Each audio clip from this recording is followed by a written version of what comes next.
এই ভিডিওটা গত রবিবারের। এডিট করতে অনেকটা সময় লেগে গেল, কারণ গত কয়েকদিন ধরেই দুপুরবেলা ঘুমিয়ে পড়ছিলাম। সে যাই হোক, সেদিন দুপুরবেলা টেনশানে আর ঘুম হয়নি। অনেকটা লোকের রান্না করতে হবে তো, তাই তাড়াতাড়ি উঠে বিছানা গুছিয়ে মাংসটা রান্না করে নিয়েছিলাম। এরপর পকোড়াগুলো ভাজা শেষ হতেই সবাই এক এক করে আসতে শুরু করলো। পকোড়াগুলো আমি আগেই ভেজে রাখছিলাম, কারণ অনেকটা পকোড়া ছিল। ভাবলাম যখন সার্ভ করব মাইক্রো ওভেনে একটু গরম করে নেব। আর সেদিন চা সাথীদি বানিয়েছিল, খুব ভালো হয়েছিল। 4 মাস হতে যায় সাথীদির বিয়ে হয়েছে, এর মধ্যেই আমরা খুব ভালো বন্ধু হয়ে উঠেছি। এরপর আমরা বেশ খানিকক্ষণ সবাই মিলে আড্ডা দিলাম, খুব আনন্দ হয়েছিল। সেদিন আমার হাজব্যান্ডও আমায় অনেকটা হেল্প করেছিল, আসলে একলা পেরে উঠছিলাম না। এছাড়া বিরিয়ানি লেয়ার করার সময় সাথীদি আর আকাশদাও আমাকে হেল্প করেছিল। সবাইকে খুব থ্যাংক ইউ গো।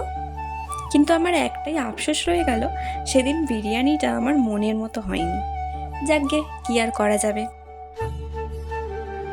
তোমাদের সবাইকে আর একদিন বিরিয়ানি করে খাওয়াবো গো, আমার মনের মতো করে। নতুন চ্যানেল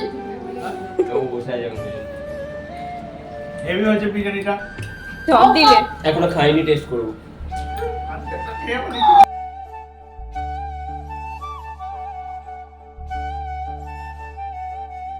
আজ এখানেই শেষ করলাম, টাটা।